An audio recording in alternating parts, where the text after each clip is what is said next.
नेपाल के दूर दराज ऊंचे पहाड़ों में साल में केवल 2 हफ्तों के लिए एक बहुत ही रेयर और खास शहद की कटाई की जाती है, मैड हनी। यह असाधारण शहद जो हिमालय में दुनिया की सबसे बड़ी मधुमक्खियों द्वारा बनाया जाता है, बहुत ज्यादा शक्तिशाली ग्रैनोटॉक्सिन से भरपूर होता है। ये टॉक्सिन्स आपके सेंसेस को अकल्पनीय तरीकों से बदल सकते हैं और इससे आपको ऐसे हेलुसिनेशंस हो सकते हैं, जैसे ऐसी आवाजें सुनना जो असल में मौजूद नहीं है, या आपके आसपास की दुनिया को पिघलते हुए देखना। कमरा घूम रहा है, ऐसा लग रहा है जैसे मैं वो सिर से लेकर पैर तक शराब के नशे में डूबा हुआ था। वो 3 दिनों तक सोता रहा। रेयर मैड हनी के छत्तों तक पहुंचने के लिए हंटर्स असुरक्षित चट्टानों पर सैकड़ों मीटर ऊपर चढ़ते हैं। केवल रस्सी की सीढ़ी पर भरोसा करते हुए वे केवल अपने हाथ और पैर का इस्तेमाल करते हैं, जबकि उन्हें विशाल मधुमक्खियों के अनगिनत दर्दनाक डंक सहने पड़ते हैं। पुराने समय से स्थानीय लोग मैड हनी का छोटे छोटे मात्रा में इस्तेमाल अलग अलग बीमारियों के इलाज और एक कामोत्तेजक के रूप में करते आए हैं, लेकिन इसकी अनोखी हीलिंग कैपेबिलिटीज और जहरीलेपन के बीच की सीमा बेहद छोटी सी है। एक चम्मच से ज्यादा मैड हनी दिल की धड़कन धीमा कर सकती है, पैरालाइज कर सकती है या यहाँ तक कि जान भी ले सकती है। जिस दूर दराज के गांव में हम जा रहे हैं, सिर्फ एक ही परिवार है जो अभी मैड हनी हंटिंग की प्रैक्टिस कर रहा है, ठीक उसी तरह जैसे 7500 साल पुरानी इस केव पेंटिंग में दिखाया गया है। उनके प्राचीन तरीके कभी नहीं बदले और उनके हनी हंटिंग करने का तरीका आपको कहीं और देखने को नहीं मिलेगा। 36 घंटे की फ्लाइट और रोड ट्रिप के बाद हम आखिरकार तांजी गाँव पहुँचे और गुरंग ट्राइब से मिले। ये लोग तिब्बत से यहाँ आकर बसे हैं। नमस्ते सर। आप कैसे हैं? मैं ठीक हूँ। आपके पिता मेन हनी हंटर हैं? हाँ। वाह, उनकी परंपरा के अनुसार मेरे जैसे नए लोगों को नुकसान, बीमारी और बुरी आत्माओं को सुरक्षा के लिए एक ताबीज पहनना जरूरी होता है। तो हनी हंटिंग पर जाने से पहले उस महिला ने मुझे पानी से आशीर्वाद दिया और मेरे गले में एक धागा बांधा। हम अभी हनी हंटर्स की ओर जा रहे हैं। हम चावल की सीढ़ी नुमा खेतों के रास्ते से नीचे की ओर बढ़ रहे हैं। नमस्ते। नमस्ते। यहाँ 3 पीढ़ियों के हनी हंटर खड़े हैं, बुद्धिमान, उनके पिता और उनके दादा। उनके हाथों में सालों की मेहनत साफ दिखाई देती है। मेरा नाम नंदा लाल तामांग है। मैड हनी हंटिंग मेरे पूर्वज के समय से हो रही है। हर साल वो मैड हनी की तलाश में ऊंची चट्टानों पर जाते हैं। इस काम के लिए एक साहसी इंसान की जरूरत होती है। इस समय हर कोई अपने काम में बिजी है। वे इस गोल्डन पोशन यानी शहद की हंटिंग की तैयारी कर रहे हैं। नंदा और उनके पिता ये तय करने का प्लान बना रहे हैं कि किस चट्टान पर जाएंगे, जबकि बाकी लोग हाथ से बने औजार तैयार कर रहे हैं। सीढ़ी बनाने के लिए वे सावधानी से इन लकड़ी के डंडों को 2 बांस की रस्सियों की चोटी में फिट कर रहे हैं, जो कई मीटर लंबी है। इसे ऐसे डाला जाता है। चट्टान के ऊपर नंदा और बाकी गाँव वाले अंतिम तैयारियों में जुटे हुए हैं। वे सीढ़ी को पेड़ के तने पर मजबूती से बांध रहे हैं। सीढ़ी को मधुमक्खियों के छत्तों के पास लाना सबसे जरूरी है। ये रस्सी का सिरा है। हमें इसे अच्छी तरह से बांधना होगा, इससे पहले कि हम नीचे उतरें। पहले वे आग जलाएंगे और फिर रस्सियों को नीचे फेंका जाएगा। वो लकड़ी कहाँ है? वो दे दो। इसी बीच बाकी लोग ताजे कटे हुए पत्तों का एक बड़ा बंडल बना रहे हैं। वे बीच में कुछ लकड़ी के टुकड़े रखते हैं और उसे रस्सी से लपेटते हैं। यह विशाल धूप ही हनी हंटर को मधुमक्खियों की कॉलोनी से बचने का एकमात्र रास्ता है। मधुमक्खियों को भगाने के लिए आग देखिए बहुत जरूरी है। बिना धुएं के मधुमक्खियां नहीं जाएंगी। एक बार जब धुआं फैलता है तो मधुमक्खियां सुन्न हो जाती हैं। पहले वे आक्रामक होती हैं, फिर उनकी गति धीरे धीरे कम हो जाती है। क्या कभी ऐसा हुआ है कि कोई हंटर आग में फंस गया हो? देखिए, यहाँ पे मैं आपको बताना चाहूंगा कि मान लीजिए अगर जो रस्सी है वो जल गई तो जो शहद हंटर है वो आग पकड़ सकता है। ये किसके लिए है? ये स्ट्रैप इसे सुरक्षित रखता है। हंटर अपने मधुमक्खी रोधी मास्क पहन रहे हैं। अब नीचे जाने का टाइम आ गया है। जो सीढ़ी वे इस्तेमाल कर रहे हैं वो 80 मीटर लंबी है, लेकिन चट्टान की ऊंचाई इससे भी ज्यादा है। इसलिए नंदा चट्टान के ऊपर से ही अपनी चढ़ाई शुरू करता है, नीचे से नहीं। मैं उस ग्रुप के साथ रहूंगा जो चट्टान के नीचे से सहायता प्रदान करेगा। बेहतर होगा कि मैं भी मधुमक्खी रोधी सूट पहन लूं, क्योंकि जल्दी यह जगह गुस्साई मधुमक्खियों के झुंड से भरने वाली है। ठीक है, जाने के लिए तैयार? ये मैड हनी एपिस लैबोरियोसा द्वारा बनाई जाती है, जो दुनिया की सबसे बड़ी मधुमक्खी है, 3 सेंटीमीटर लंबी। यह प्रजाति एवरेज वर्कर मधुमक्खी से 2 गुनी बड़ी होती है और इनके डंक इतने लंबे होते हैं कि कपड़ों के आर पार आसानी से जा सकते हैं। उनका पहला स्टॉप एक चट्टान का किनारा है जो विशाल मधुमक्खी के छत्तों के ठीक ऊपर है। यहाँ वे सीढ़ी की पोजीशन को फिर से ठीक करते हैं। सीढ़ी का बैलेंस बनाए रखने के लिए नंदा का दोस्त रस्सी के सबसे निचले सिरे तक उतर कर वहाँ रुकता है। इस टीम वर्क से वे मैड हनी प्राप्त कर लेंगे और हम इसे टेस्ट करने का मौका पाएंगे। हम चट्टान पर जूते नहीं पहनते, लेकिन ऐसा क्यों? ऐसे हमें बेहतर पकड़ मिलती है। हम नंगे पैरों से स्टेबिलिटी को कंट्रोल और डिसाइड करते हैं। चट्टान हंटर के लिए खतरनाक है क्योंकि ये फिसलन भरी होती है। हंटर के पास कोई सेफ्टी नहीं होती और अगर वो गिरते हैं तो मौत पक्की है। पिछले साल 2 लोगों की जान गई थी। कभी कभी मधुमक्खियाँ हर शिकार में 100 से 150 बार डंक मार सकती हैं। देखिए, अगर बहुत सारे डंक लगते हैं ना, तो फिर हम रस्सी से भी गिर सकते हैं। मधुमक्खी के छत्ते की सतह काली मधुमक्खियों की परत से ढकी हुई है। हर कॉलोनी में लगभग 1 लाख मधुमक्खियां होती हैं और ये मधुमक्खियां 1 मीटर लंबा वर्टिकल खुला हुआ छत्ता चट्टानों पर बनाती हैं। धुआं उठ रहा है जब मधुमक्खियों को खतरे का एहसास हो चुका है और अब वे अपने पेट को ऊपर नीचे करके पूरी सिंक्रोनाइजेशन में डिफेंस वेव बना रही हैं, जिससे दुश्मन को डराया जा सके। यह ऑप्टिकल इल्यूजन शिकारियों को कंफ्यूज करता है, जिससे मधुमक्खियां एक बड़े जीव की तरह दिखती हैं।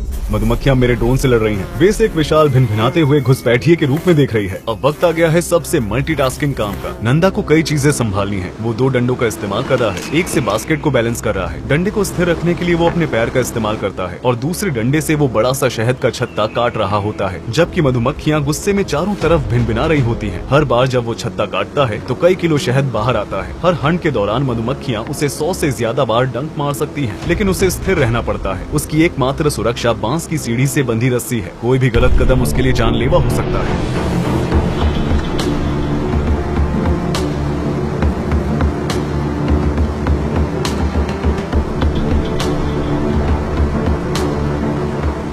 तुम कितने समय से हनी हंटिंग कर रहे हो? बहुत समय हो गया, शायद 20 या 21 साल हो गए हैं। इस काम के लिए तो पत्थर का दिल चाहिए।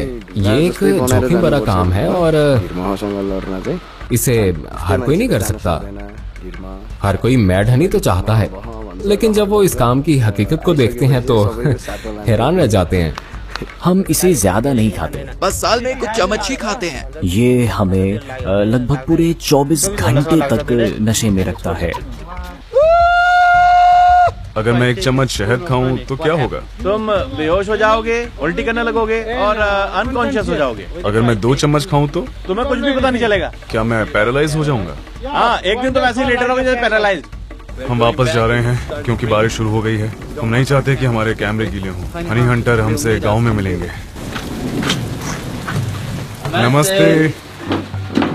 जब वो खाना बना रहा था तभी लाइट चली गई। इन दिनों नेपाल में मॉनसून की बारिश शुरू होने वाली है। 3 घंटे से बिजली नहीं है और अब अंधेरा होने लगा है। हनी हंटर अभी तक गांव वापस नहीं आ पाए हैं। मेगू हमारे लिए टॉर्च की रोशनी में कुछ सब्जियां और चावल पका रहा है। आखिरकार सभी हंटर एक लंबे दिन के बाद सुरक्षित और स्वस्थ गांव लौट आए हैं। क्या मधुमक्खियों ने डंक मारा? डंक मारा? बहुत दर्द हो रहा है।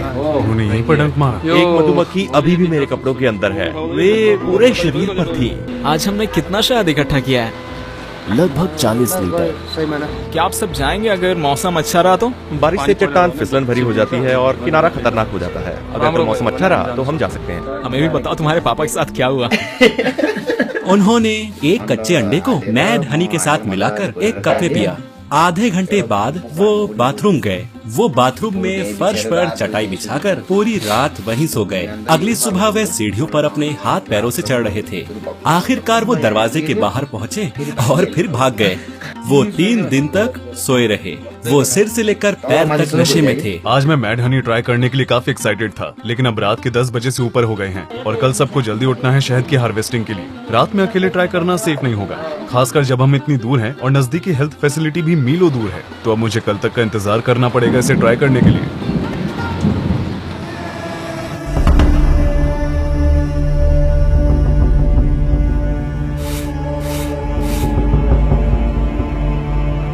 अब हम ब्रेकफास्ट करने जा रहे हैं। सुबह के 7 बज रहे हैं। ब्रेकफास्ट के बाद हम फिर से हनी हंटिंग पर जाएंगे और इस बार मैं इसे टेस्ट करूंगा। हम कल वहाँ थे, आज किस तरफ जा रहे हैं? दूसरी तरफ? दूसरी तरफ, हाँ। क्या हम ऊपर चढ़ेंगे या नीचे उतरेंगे? नीचे उतरेंगे। ठीक है। आज हमारे साथ एक बड़ा ग्रुप है। उनका मानना है कि आज की लोकेशन पर हमें मैड हनी की एक बड़ी मात्रा मिलेगी। अब हंटर के लिए मुर्गे की बलि देने का समय आ गया है। पहले हम प्रार्थना करते हैं, फिर इसे काटते हैं ताकि कोई हादसा ना हो। वे इन लकड़ी के टुकड़ों को काट रहे हैं ताकि सीढ़ी में जोड़ सकें। सीढ़ी इतनी भारी है कि 2 लोग मिलकर भी मुश्किल से इसे उठा पा रहे हैं। जब वे मुर्गे की तैयारी कर रहे हैं, हम उस चट्टान की तरफ बढ़ रहे हैं जहां शहद हार्वेस्ट होगी। आज का रास्ता और भी ज्यादा खतरनाक है क्योंकि जमीन फिसलन भरी है। ये पुल लैंडस्लाइड्स की वजह से गिर गया है, लेकिन हम दूसरी तरफ से पहुंच गए हैं क्योंकि वहीं पर लोग शहद हार्वेस्ट करेंगे। ठीक है, सब ठीक है। हमें एक साथ होकर चलना होगा क्योंकि हम अब पुल को हिला रहे हैं। बहुत खतरनाक है। तुम ठीक हो? हाँ मैं ठीक हूँ, और तुम? मैं भी ठीक हूँ। हाँ। हम बस पहुँचने वाले हैं। ठीक है, मैं नीचे आ रहा हूँ। कूदो। हाँ, मैंने पकड़ लिया। अगर मैड हनी से ज्यादा खतरनाक कुछ है तो वो इसका हार्वेस्टिंग करने का तरीका है। अगर वो उस किनारे से गिर गया तो उसके बचने का कोई चांस नहीं है। ये कम से कम 100 मीटर की ऊंचाई है। मैंने इसे उतार दिया था, लेकिन उसने मुझे इसे फिर से पहनने को कहा। शायद 1 घंटे में बहुत सारी मधुमक्खियां चारों ओर उड़ती नजर आएंगी और वो काफी गुस्से में होंगे। इंतजार करते समय भी कुछ मधुमक्खियों ने हम पर शौच करना शुरू कर दिया था। जो आप उसकी उंगली पर देख रहे हैं वो मधुमक्खी कमल है। ये हनी टॉयलेट है। तो ये मधुमक्खी कमल है। नंदा और बाकी हंटर फिर से काम में लग गए हैं। सीढ़ी और जलता हुआ बंडल नीचे उतार दिया गया है। मैड हनी हार्वेस्ट शुरू हो गया है। देखिए कैसे उसने अपने पैर से इस लकड़ी को ठीक किया है। कमाल है। वो वहाँ एक एक्रोबैट की तरह काम कर रहा है। ग्रैनोटॉक्सिन्स हिमालय में खिलने वाले रोडोडेंड्रोन फूलों के रस से आते हैं और मधुमक्खियों को 1 किलो शहद बनाने के लिए लगभग 40 लाख फूलों का दौरा करना पड़ता है। एक एवरेज वर्कर मधुमक्खी अपनी पूरी लाइफ टाइम में सिर्फ 1 टेबल स्पून का 20वां हिस्सा शहद बनाती है। इसलिए ये कोई हैरानी की बात नहीं है कि 200 ग्राम रेयर मैड हनी, जिसमें सबसे ज्यादा ग्रैनोटॉक्सिन होते हैं, जिसको मैं अभी टेस्ट करने वाला हूँ, मार्केट में लगभग $400 में बेची जा रही है। लेकिन दुखद सच ये है कि अपनी जान जोखिम में डालकर हार्वेस्ट करने वाले हंटर्स किलो के हिसाब से हनी बेचकर प्रति व्यक्ति $20 से भी कम कमाते हैं। शहद से भरा एक टोकरा यहाँ आता है जो सीधा चट्टान से ऊपर लाया गया है। टीम अब मैड हनी निकालने में लगी है। वो एक स्ट्रॉ छलनी का इस्तेमाल कर रहे हैं ताकि लार्वा, मरी हुई मधुमक्खियाँ, कीड़े मकोड़े और दूसरी गंदगी को छानकर प्लास्टिक जरीकीन में स्टोर किया जा सके। आखिरकार मैड हनी का स्वाद चखने वाला हूँ। यही वो पल है जहाँ चीजें वाकई रोमांचक हो जाती है। इसका स्वाद हल्का कड़वा है जिसमें मिठास भी है। मैं सच में ग्रायोटॉक्सिन्स का असर तुरंत महसूस कर सकता हूँ। थोड़ी झंझनाहट हो रही है ना? हाँ, इसका टेक्सचर अलग है। ये मुंह में जलन पैदा करती है। जैसा तुमने कहा था ये शुरू हो चुका है। ये कुछ मसालेदार खाने जैसा है। हाँ, लेकिन एक खतरा है जिसके बारे में सोचा नहीं। हो सकता है कि तुमने स्वाद चखते समय कुछ हनी निकल ली हो। हमें तुम्हें जल्दी से ऊपर ले जाना चाहिए क्योंकि इसका असर 45 मिनट में शुरू होता है। मैं बिल्कुल भी नहीं चाहता कि इस वीराने में टेम्परेरी पैरालिसिस या बेहोशी का अनुभव करूं, इसलिए मैं तेजी से आगे बढ़ रहा हूं। जब आप इस शहद के नशे में आ जाते हैं ना, तो 12 घंटे के लिए तो आप बिल्कुल डेड हो जाते हैं। शरीर तक को तो आप हिला ही नहीं सकते। सच में? हाँ, और इस हाल में फिर आपको ऊपर उठा करके कोई ले जाना नहीं चाहेगा। क्या इतनी सी मात्रा से मुझे नशा हो जाएगा? इतनी सी मात्रा से? कभी कभी हाँ। हमारे लिए वापस जाने के लिए काफी लंबा रास्ता। हम जल्दी से गांव लौटने की कोशिश कर रहे हैं। उम्मीद है मेरा शरीर मुझे धोखा नहीं देगा। क्योंकि हम काफी ऊपर चढ़ चुके हैं, यहाँ हम थोड़ी देर के लिए ब्रेक लेने वाले हैं। हम उस मुर्गे को खाएंगे जिसकी शहद के हार्वेस्ट से पहले बलि दी गई थी। ले लो भाई। शुक्रिया भाई। उसे कई बार मधुमक्खियों ने डंक मारा है और एक दर्दनाक डंक उसकी निचली होठ पर लगा है। उसका होठ अब साफ तौर पर सूज गया है। कुछ खाने से मैड हनी और ग्रैनोटॉक्सिन के अब्जॉर्प्शन की गति धीमी हो जाएगी, जो मेरे खून में जा रहा है। इससे हम थोड़ा कम जल्दबाजी से आगे बढ़ सकते हैं। मैड हनी को सबसे पहला बायोलॉजिकल वेपन माना जाता है। 67 BC में जब रोमन आर्मी ने ब्लैक सी रीजन पर हमला किया, तब पॉन्टस किंगडम के सोल्जर्स ने उनके रास्ते में मैड हनीकॉम्स रख दिए। रोमन सैनिक इसका सामना नहीं कर पाए, नशे में हो गए, अपनी सुरक्षा खो बैठे और अंततः उनकी दुखद मौत हो गई। जब मैं सही मात्रा में लेता हूँ तो मैं चीजों को और साफ देख पाता हूँ, मानसिक रूप से एक्टिव महसूस करता हूँ, मैं ज्यादा फोकस के साथ काम कर पाता हूँ। मैं इसे मेडिटेशन के लिए इस्तेमाल करता हूँ। सही मात्रा क्या है? ये शहद पर निर्भर करता है। ये वाला बहुत स्ट्रॉन्ग है, तो मेरे लिए 1 टेबल स्पून काफी है। अगर आप ज्यादा खा लेंगे तो ये बहुत बुरा हो सकता है। आखिरकार मैं बिना किसी परेशानी के गांव के प्रवेश द्वार पर पहुंच गया और अब मैं यहाँ मैड हनी को एक आखिरी बार खाने वाला हूँ। इस बार मैं खुद को रोक नहीं रहा और एक अच्छी खासी मात्रा में मैड हनी अपने मुंह में डाल रहा हूँ। मैंने कुछ ज्यादा ही खा लिया।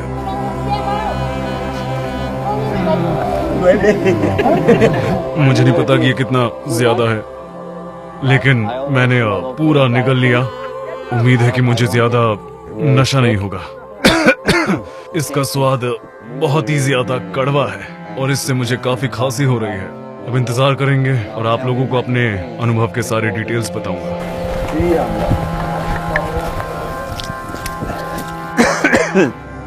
आपके शरीर में सबसे पहले गर्मी महसूस होगी, फिर हल्की झंझनाहट भी।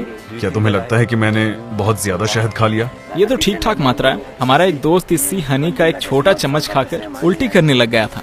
तो जो मैं महसूस करूंगा वो पूरी तरह से एक सरप्राइज होगा। हर किसी को इसका अलग एक्सपीरियंस होता है। चलिए थोड़ा इंतजार करते हैं और देखते हैं क्या होता है। जब तक मैड हनी असर दिखाए, मेरे पास आप लोगों के साथ एक बहुत ही एक्साइटिंग न्यूज शेयर करने के लिए है। ये कुछ ऐसा है जिसका मैंने सालों से सपना देखा था और महीनों की मेहनत के बाद मुझे खुशी है ये अनाउंस करने में कि मैंने गेम डेवलपमेंट कंपनी शुरू की है जिसका नाम है बोनोबोस गेम्स और हमने अभी अभी अपना पहला गेम कंप्लीट किया है। इसका नाम है द लास्ट ड्रॉप। ये एक single player PC survival game है। एक दुनिया जहाँ सूखा पूरी तरह से हावी हो चुका है। आप आखिरी पानी की बूंद को कंट्रोल करते हैं। आपका मिशन है उन दुश्मनों से लड़ना जो आपको खत्म करना चाहते हैं और स्ट्रेटेजिक फैसले लेकर सर्वाइव करना और प्लेनेट को जिंदा रखना। जैसे जैसे आप लेवल अप करते हैं, दुश्मन ज्यादा मुश्किल होते जाते हैं और अंतहीन वेव के साथ उनकी संख्या भी बढ़ती जाती है। लेकिन चिंता मत करो, आप अपने कैरेक्टर को यूनिक और पावरफुल वेपन से लेस कर सकते हैं, जैसे कि water bombs, ice lasers, mud बरी और बहुत कुछ। इनका इस्तेमाल करना काफी मजेदार है। देखो कैसे हर शॉट और स्प्लैश में एनर्जी का धमाका होता है। सबसे बेस्ट पार्ट ये है कि the last drop customization offer करता है ताकि आप अपनी स्ट्रेटेजी के हिसाब से गेम खेल सकें। मैप के अलग अलग सेक्शंस को अनलॉक करें और अपने डिफेंस को मैक्सिमाइज करने के लिए टेरेन को फिर से बनाएं। हर मोड पर एक नई चुनौती है और कोई भी दो गेम प्ले एक जैसे नहीं होते। ग्लोबल लीडर बोर्ड पर कम्पीट करें जहां आप अपना स्कोर और रैंकिंग ट्रैक कर सकते हैं और दुनिया भर के प्लेयर्स को चैलेंज कर सकते हैं। आप डायनेमिक प्लेयर कम्युनिटी से भी जुड़ सकते हैं जहां आप अपनी फीडबैक शेयर कर सकते हैं, स्ट्रेटेजीज पर चर्चा कर सकते हैं और गेम के भविष्य को बेहतर बनाने में मदद कर सकते हैं। द लास्ट ड्रॉप कभी खत्म नहीं होता। ये इस बात पर है कि आप कितनी देर तक सर्वाइव कर सकते हैं।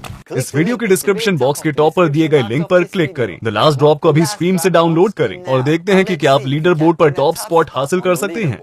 मैड हनी खाए हुए कुछ घंटे हो चुके हैं और आखिरी बार जब मैंने देखा तो मैगू की तबीयत ठीक नहीं लग रही थी। अब मैं जाकर देखता हूँ कि वो कैसा है। कैसा महसूस हो रहा है भाई? अच्छा नहीं, बिल्कुल अच्छा नहीं। तुमने कितना खाया? बस थोड़ा सा, बस। मैंने तुमसे ज्यादा खा लिया। क्या तुम सोना चाहते हो? हम तुम्हें अकेला छोड़ सकते हैं। ठंड लग रही है और मेरे पैर, मेरी उंगलियां बहुत ठंडी हो रही। तो क्या तुम खड़े हो सकते हो? नहीं, बिल्कुल नहीं। मुझे प्यास लग रही है। अगर मैं पानी पीऊं? मत पियो। क्यों? मुझे ही प्यास लगी थी, मैंने पानी पिया। उसके बाद मुझे उल्टी हुई थी, फिर से उल्टी हुई, फिर से उल्टी हुई। मुझे 10 बार उल्टी की मैंने। जल्द ही मुझे भी मेगू जैसे लक्षण महसूस होने लगे। मेरे शरीर का तापमान अचानक गिर गया और मैंने खुद को सबसे पहले जो कंबल मिला उसमें कसकर लपेट लिया। क्या खांसी आना सामान्य है? क्या तुम चाय या पानी पीना चाहोगे? हाँ, देखो ये गर्म है। हाँ, लेकिन मुझे अपनी उंगलियों पर कोई गर्मी महसूस नहीं हो रही। मैं इसे ऐसे घंटों तक पकड़ सकता हूँ। चलो देखते हैं हम दोनों में से कौन इसे ज्यादा देर तक पकड़े रखता है। क्या तुम अभी पकड़ सकते हो? ग्रैन्योटॉक्सिन मानव शरीर में सोडियम चैनलों की गतिविधि को बाधित करता है, जिससे सेल मेम्ब्रेन में न्यूरॉन्स और मसल सेल्स के बीच सही तरह से संचार और कार्य नहीं हो पाता। इसलिए इस वक्त मेरी उंगलियों के सिरों में गर्मी का एहसास नहीं हो रहा है और उनमें झंझनाहट और सुन्नपन जैसे असामान्य एहसास हो रहे हैं और मुझे असर धीरे धीरे पूरे शरीर में फैलता महसूस हो रहा है। ले लो भाई, ले लो।